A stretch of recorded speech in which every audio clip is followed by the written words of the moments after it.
actually watch wrestling. I just wanted to channel that guy. Oh shit, I gotta turn my fan on. Oh gosh. Hello, my name is Rachel and I have once again read a Sarah Johannesburg Mass book. Why did I do this? Because my friends can talk me into anything through peer pressure. Actual literal, not literal, I'm an actual figurative sucker for my friends telling me to read any book. If you are a friend and you say, oh my god, you have to read this book, let's buddy read it, I will probably drop everything to do that. I am the worst about that. But I'd also like to mention that reviewing Sarah J Abrams Mass books allows me to get ad revenue, and once again I am a stay-at-home mom and this is my only This is my only form of income and I'm trying to put my kid in daycare in the summer. So here we are. I read a Sarah Jamba Juice Mass book again. The one I read was Crescent City. No, it's House of Earth and Blood. That is extremely confusing for me. I'm never gonna not call it Crescent City. The series is called Crescent City. The book is called House of Earth and Blood, but it doesn't help, you can see it here, that House of Earth and Blood is like really tiny and the rest is like Crescent City. But that's not the name. Very aggressive, yet not the name. Anywho, let's get down to business to defeat the Huns. Just real quick before I say anything else, this book by Sarah Jokey Joke Mass is a literal fucking encyclopedia for no reason. Sarah no longer edits. She just type, and she's like, just say when to her publisher. She is like the Olive Garden restaurant person who is like doing the Parmesan cheese on the salad and the soup, and they're like, say when, and the publisher's like, I'll tell you when. And Sarah's just like, type, say when, and they never say when. The publisher's like, nah, keep going. I want this to be more cheese than salad. Like I could probably go in and just like rip out random pages and the plot would stay the same and it would be like 300 pages shorter. Story would be entirely the same, just a shorter book. No reason for it to be this large. I don't have a copy to hold up to you, but if I did, I could try to commit a murder on screen, on camera, and I could probably easily do that with this fucking brick of a book that is entirely too large for no reason. However, once I started reading, it became clear to me that I had already read this book. What do I mean by that? I mean that when you have read a Sarah Janet Joplin Mass book one time, you have read all of them. Did I just say Janet Joplin or Janice Joplin? It quickly became apparent to me that all of her books are the same, give or take a few details, very minute details. And unfortunately, because we allow Sarah to be so mediocre, the minute details are the best parts of the books. I can't even lie, there's some shit I really liked about this. The minute details are the best parts, but the formula is so overbearing. It's hard not to notice it and be put off by it. And if you have not noticed the formula yet, I'm going to show it to you now in this video essay, where I will also be reviewing the book, sort of. It's mostly just me making jokes, and if you're here and you feel like, oh, I love reviews of Sarah J Maas books, this is mostly me just making fun of shit. I'm so sorry. The formula of SJMs does not just exist within the plot. It exists within each character and each character's arc, and there's even a formula that she uses for particular scenes, especially sex scenes, especially so. So much so does this formula exist that I decided once I hit literally chapter 1, I was texting Sel, a friend, and I was like, yo, I am going to make a bingo card because I know what's going to happen in this book, I can already tell. Because I knew from the jump where the story was going to go and that it wasn't going to differ that much from her others. I did in fact make this separate bingo card for her sex scenes, but I did not use that while reading this book. I did in fact start book 2, but I only have so much time for each video, and honestly, why not make this a series and make more ad revenue? I don't know what that inflection was there, oh boy. And wouldn't you know it, I did in fact get bingo while reading this book. Who's shocked? Anybody? Raise your hand. No? Okay, moving on. In fact, I didn't even need a free space. There were so many other things I could have put there and just not needed a free space. Easily the formula would have accounted for it. So let's go through this bingo board I made really quick for House of Earth and Blood. Women eating chocolate. There's a scene with Aelin and Rowan. There's entire scenes with like Nesta eating chocolate. And wouldn't you know it, Bryce loves chocolate scones. Who's shocked? Nobody. Moving on. A muscle feathered in his jaw. I don't think this started with Sarah J Maas, but I think that it was more popularized by her. A muscle ticked in his jaw. A muscle wiggled in his jaw. That's not what they use. It's a constant, and I am begging. It takes me out of the book immediately when an author uses this. I am begging them to stop. Main character gets slut shamed. This is very typical in books. But Sarah?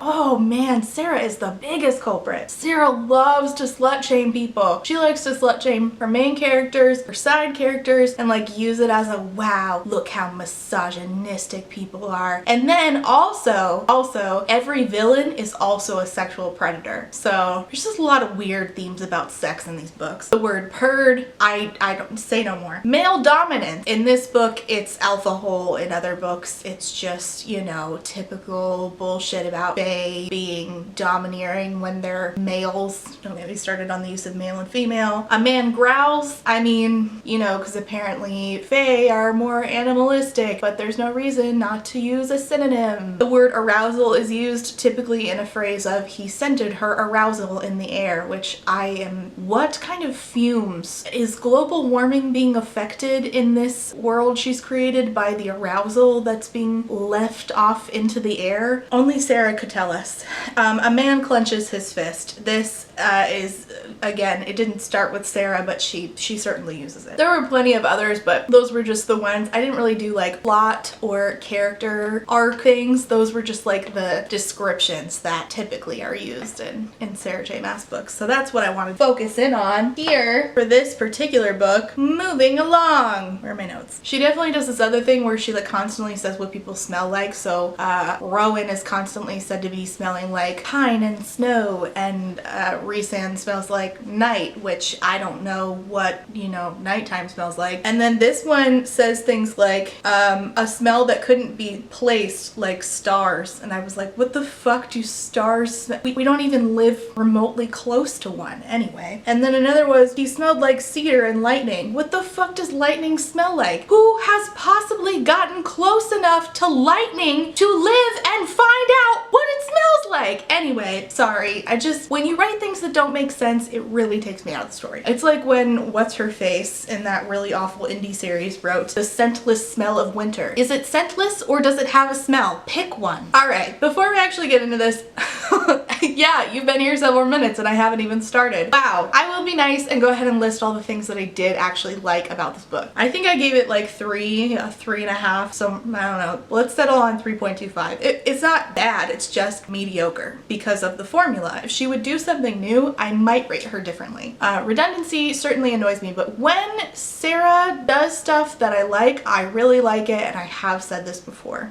First of all, Rune has shadow magic, and I dig that shit. That is one of my favorite things in books. I absolutely love it. That shadow magic, necromancy, and creepy forests, those are my shit. So yes, I do actually like the dynamic of Hunt and Bryce. It's cute. I can allow it. I like the parts where she was like taking pictures of herself on his phone and like humanizing him more.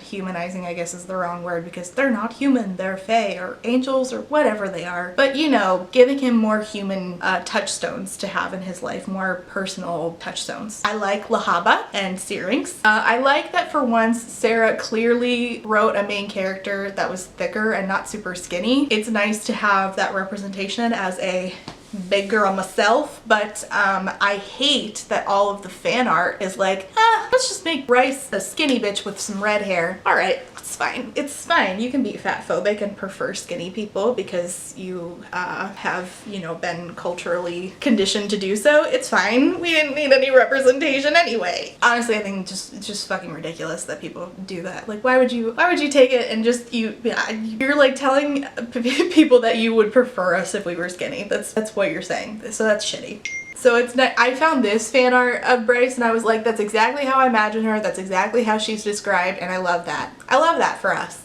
I love the forced roommates trope. That was super cute. Also, a big thing of mine that I love in any media is the amateur sleuth teams up with detective to solve a mystery and uses like unconventional ways of, you know, detective work. I love that. I eat that shit up. So there you go. There's the stuff that I like. Now let's get down to business. This is gonna be full of spoilers if that matters to you. If it doesn't, let us proceed. So going in, I already knew 3 things about the book from watching. I love to watch. love to watch reviews of this book, both good and bad. I just eat that shit up. I love it. I love it. I love it. I love when people love this book. I love when people hate this book. I love it. But the only things I knew were like lightly spoilery. So I knew that there is no sex scene. I remember everybody talking about getting blue balls. I remember that Danica dies. And I remembered that, what was the other thing? Oh, that the term alpha hole was used incessantly. And confirmed. Those were my takeaways from watching non-spoilery reviews of House of Earth and Blood for the last however long this book has been out. Other than that, I knew basically nothing. But I was able to speculate based on what I know about SJM's writing, and obviously I made the bingo card. So the beginning, I'm so sorry, but the beginning, I was so bored. I was so bored. I was not having fun with this at all until I started to tick off bingo and make jokes, and then I was having fun, but I think that's more of a me thing and less of a Sarah thing. Anyway, by the time chapter 6 had rolled around, we did go ahead and knock off the Bryce getting slut-shamed. She got slut-shamed by Sabine, which is Danica's mom. Danica's dead. And this is a part of, as I said, every Sarah J Maas book. But it's an ongoing issue in this book, more so because Bryce loves sex. Which, like, good for her. Good. I want more sex positivity in books. I just didn't need the slut-shaming. It really was not necessary for the plot. You know, Bryce getting slut-shamed even to the point where there was, like, a song written about it. We could have had her do something else that people found shitty. There was no reason for the slut-shaming. But, of course, without it, how would I have gotten bingo and predicted exactly what would happen in this book?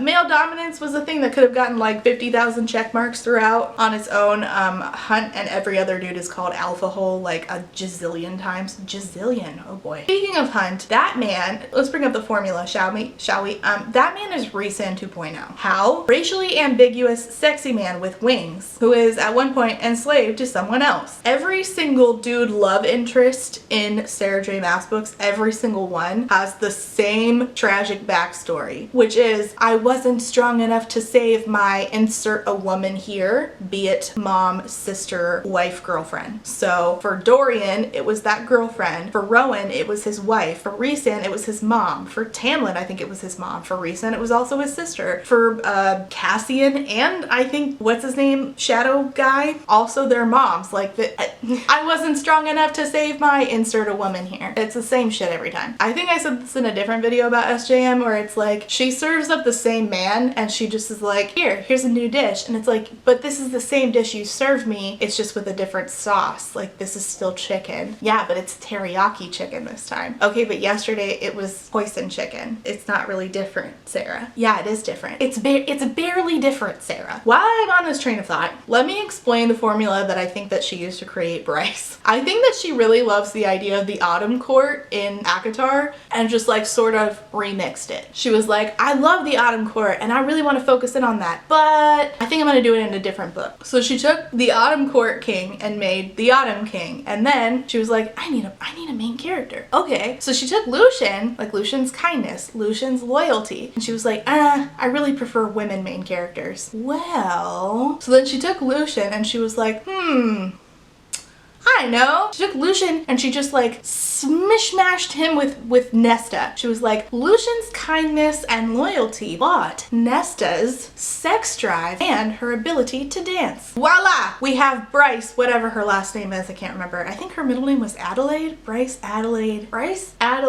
Fuck. But she couldn't resist the idea of still having a Lucian and the drama of a favored Autumn King child. So she was like, I'll just make Rune. And of course there is something to be said about the fact that Bryce is supposed to have no magic. Wink wink, but just like every other main character in a Sarah J Maas book who is a woman, she has a power that no one else has. So for Farah, it's like the combo powers. For Nesta, it's silver flames, I guess? I don't remember, it's been a while. For Aelin, it's fire mixed with a drop of water. What the fuck? I'm filming, shut the fuck up. For Aelin, it's fire, but with a drop of water. And for Bryce, it's like this insane amount of star power that like either matches or surpasses her daddy, I can't remember. So she's like the rival to her mean Autumn King daddy in her amount of powers, which I mean, like, good for her, but I've seen this before. And then of course, like, there's something to be said for the fact that like Rhysand is, you know, the most powerful High Lord of all time, and therefore that justifies the imperialism that his entire court plans to do, which Woof, yeah, no thank you. Hard pass on that. Will say though, that on the topic of parents, Bryce is a mean old daddy, but for once we have a present and kind parent. Who knew? Normally she kills off everybody's mom. So that differed greatly from all of her other books, and I appreciated that. Alright, go through some bingo stuff. A muscle ticked in his jaw, chapter 17. Chapter 28, chocolate croissants, 31, purred. She then dropped a part I was like, Jay Kristoff, is that you? Where Bryce is like, my vampire boyfriend wanted to bite my vagina. And you can tell the difference between like when a woman writes that idea and when a man writes it, because Jay Kristoff wrote it and he's like, and a woman wrote it and she had Hunt say, wouldn't that hurt? Wouldn't it though? Wouldn't it, Jay? Haven't I suffered enough to have to think about vampires biting vaginas? I feel like I've suffered enough in my lifetime. Another thing that Sarah does in literally every story that she writes is that the man and woman who are sort of into each other and reluctantly working together have to go to a prison to ask questions of a prisoner. So this happened most recently in A Court of Silver Flames. It happened in Akamath. It's like, every time, Sarah, every time we're gonna do this scene. Okay. Another thing that happens early on and gets repeated, which is definitely something that SJM has done before, is the non-stop use of the phrase like calls to like. How many fucking times did I highlight that shit and send it to Cindy while reading A Court of Silver Flames? I want to say like 7 to 10. I made this gif where it's this like meme where it's like, Sarah, oh, I could make something else. Oh, or do I just write like calls to like again? Because that's literally her. Actually, I don't even know that she struggles. I think that she's just like, well, it's time. Like calls to like. And there the publisher is like, I'll say when. I'll say when. Keep going. But at one point, Hunt thinks to himself that he wants to taste Bryce's toes. Bryce's toes. There's a lot of S's in that sentence. And I don't think that we have had a foot fetish in a Sarah J Maas book before, so I will give her that. Finally, the foot fetish men get the rep that they deserve. I want to talk about chapter 50. In chapter 50, I'm listening to the audiobook. There was no way I was going to get through this on ebook. And I unhauled all of my Sarah J Maas and I'm not buying anymore. I'm not buying any more encyclopedias by this woman. She says that Hunt is thinking about Bryce in a, sexual way. Hold on. So the question is, can an author plagiarize herself? I want to say yes, because she did that. It's a joke. It's a joke. So in chapter 50, it says, in regards to Hunt being, hot and bothered by Bryce, he was in such deep, unrelenting shit. I read this, I heard it, which audiobooks are reading, and I'm like, this sounds familiar. More so than like the typical SJM familiar. This sounds like she straight up copied and pasted like in a literal sense. Because I know I have heard that exact sentence before. My memory has mostly not failed me yet. So I'm sitting here and I'm like, I know that this is from something. And I still have A Court of Silver Flames on my Kindle and I look through it and it's not from there. And I'm like, oh, but I swear. And then it hit me. It was Rowan. It was that fucking golden nightgown scene where Rowan was literally so horny that he had to pour a bucket of ice water on himself. And he said, hold on, actually, he didn't say it.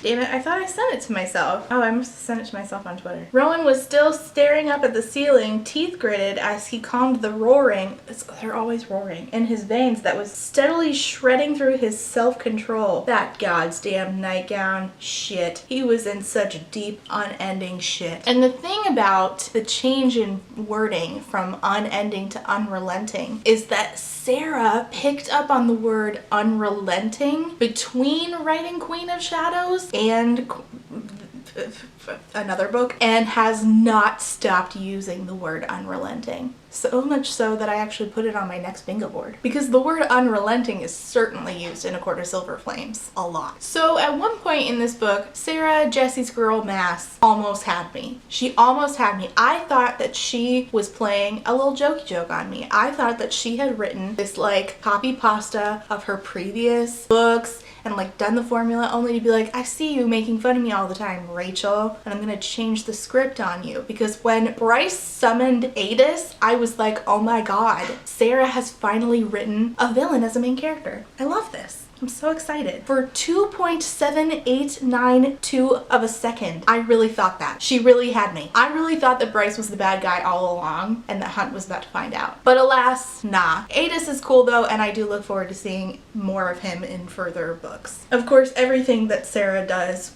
that is like extra cool is always with side characters because they never get fully fleshed out because she wouldn't know what to do if she caught one. So Hunt is a slave, of course, always an enslaved male. And Bryce says to him, hey, you, when this investigation is over, you could come like live here on a permanent basis. And I ate that shit up. That shit was really cute. Oh my God.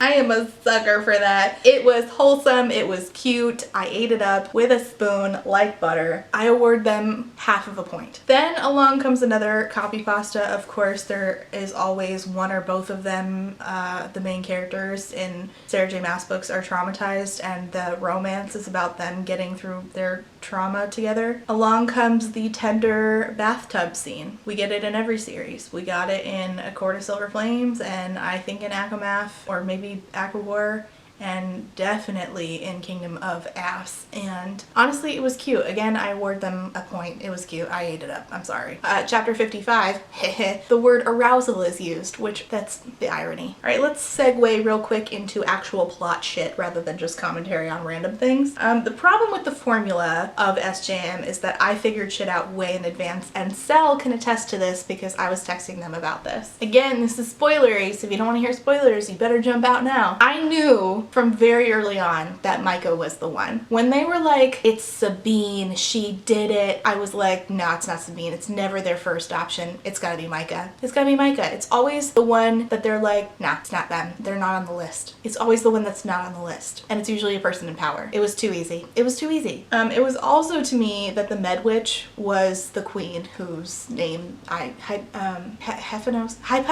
Oh my God. What the fuck did I say? But one thing that was not obvious to me was Bryce being the horn. Sarah Jigglypuff Maas really got me with that. She really did. I was not expecting that. She really got me. And I thought that was smart writing. But with anybody else, this would have been like normal good writing. But when Sarah finally does something good in all of this mediocrity, I'm like, yay, finally! So is it really good, or is it just that she ascended above the mediocrity for a minute? I don't know. But I cannot lie, that shit was creative as fuck. Another thing that she did was writing the venom inside of the wound that Bryce had on her leg that she was living with, where it was like, it became like a living manifestation, like an actual thing. That was good. That was good shit. And then they were able to use that venom, credit where credit is due. That was good. I really liked that. And then Sarah decided to be an asshole and kill off Lahaba. She was like, my friends are behind me and I'm not afraid. I am afraid. I am afraid that I am shedding tears and it's embarrassing. It was the saddest thing that Sarah has written since she killed Astrid. I mean, my God, that actually hurt me. There was another moment similar to like the Bryce thing where I really thought that Hunt was not who he said he was. She was like, he tried to start a revolution, didn't print enough pamphlets. He went to this revolution meetup and he's like, I kind of want to bail because I love Bryce now. And honestly, I just wish him that he was like, I do love Bryce, but viva la revolucion, and like went full V for Vendetta. But that's just not the formula. So of course that didn't happen.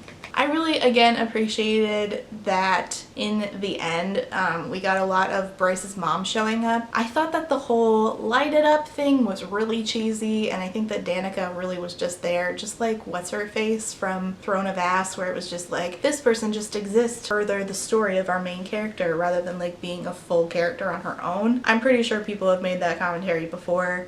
Sarah tends to fall into the same traps of writing and not really like expanding and not really like sitting with these like new cool ideas and trying to do a new thing, do a new character arc. I think it's really hard for her to, I'm not sure if it's hard for her to get outside of her comfort zone or if she knows that her comfort zone sells, like it obviously sells. For some reason, what she does, nobody else can do to this like degree and make as much money as she does. I'm not sure if she's just like, what I do sells, why try a new thing? Or if she just is scared and doesn't really know how to try a new thing. I would be really interested to see her take these really, like these little nuggets of ideas that she has that are really cool and actually do something really fucking cool with them. I would like to see her, you know, actually take a character and make them a bad guy all along, and you know, yeah, they loved each other, but oh shit, this guy was part of the revolution and he lied this whole time. I would like her to write a death of a main character and actually make it stick. I would like her to not do so much slut shaming.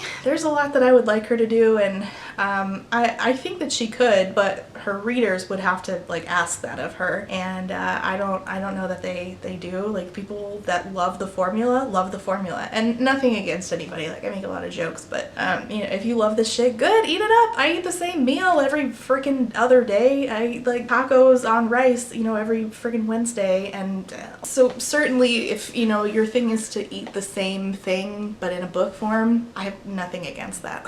But personally, as a book reviewer, my thing is I want something different in my books, and you know, that's not how I eat, but that is how I read. I want something a little different. But if not, and this formula works for you, cheers, good, I'm glad. I just wish that she would take these like little seeds of ideas that she has that are like new and original and kind of see where they take her outside of the formula that she typically uses. I kind of wish that she would actually have a person be starting a revolution and see, you know, where that takes them away from this blossoming romance that they had going, and see, you know, where that leads the audience on how they feel about the character after we've thought we've known who they are this whole time, but now we're seeing a completely different side of them that didn't show up in the narrative before, except maybe a couple hints. That sounds fun and exciting, and I think she has the capability. I just wish that she had the drive to do that. So that's my thoughts on House of Earth and Blood. I am obviously, I said already, reading book 2. My review of that is probably going to be very similar to this, so if that works for you, good. If my formula is your thing, stay tuned, but if not, I totally understand. I get why people like these books, I really do. It's like I said, it's the same reason why I like butter noodles. It's my comfort dish, it's simple, I get it, I really do. Sarah J Maas is the butter noodles of fantasy books. That's a simple dish that is a comfort meal for me. That's her books for a lot of people, I think, which is totally fine and totally valid.